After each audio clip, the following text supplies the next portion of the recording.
Welcome to the latest episode of Lo-Fi Travel. The Mariamman Temple in Ho Chi Minh City, Vietnam.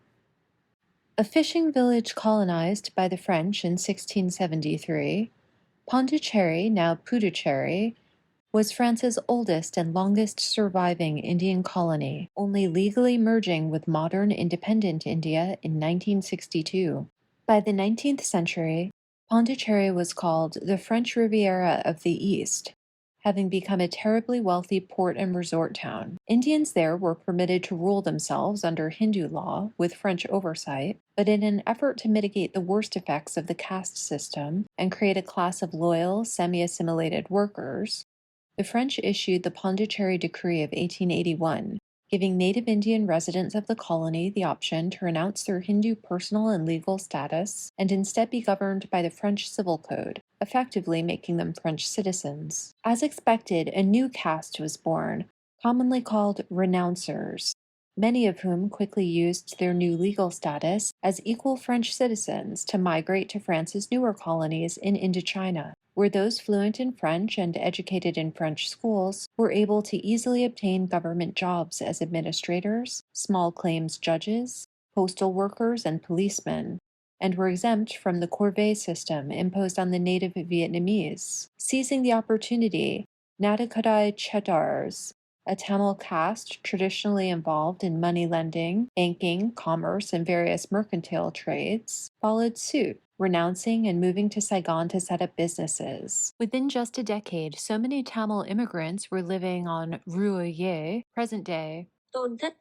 It became known as Rue des Malabar. It was these renouncers and Chetars who built the Mariamman Temple around 1890, bringing in a proper architect from British Madras to create a modest, Dravidian-style temple. Mariamman is the goddess of rain, one of the most popular village goddesses of Tamil Nadu, and was traditionally worshipped in order to ward off diseases featuring rashes thought to be caused by heat, including chickenpox, smallpox, measles, etc. Over time, the temple attracted more ethnic Khmers living in Saigon and practicing the Hindu religion, and some intermarriages between Tamils and Vietnamese.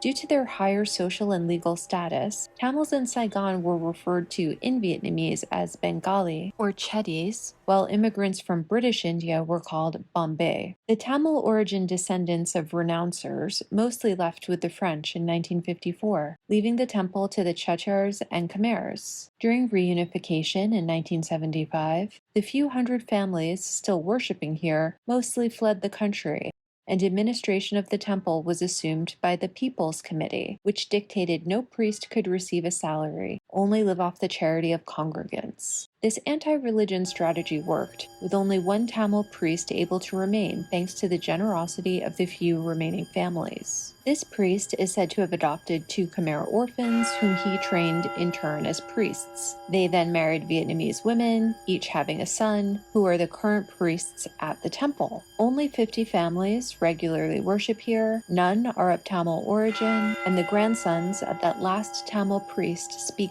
very limited Tamil. The temple survives mostly on donations from tourists. Worship is daily at 10 a.m. Visiting here is sort of like finding a bottle washed up on a beach. A bottle recognizable from decades ago, but no longer made, a frosty piece of sea glass. Don't forget to like, share, and subscribe.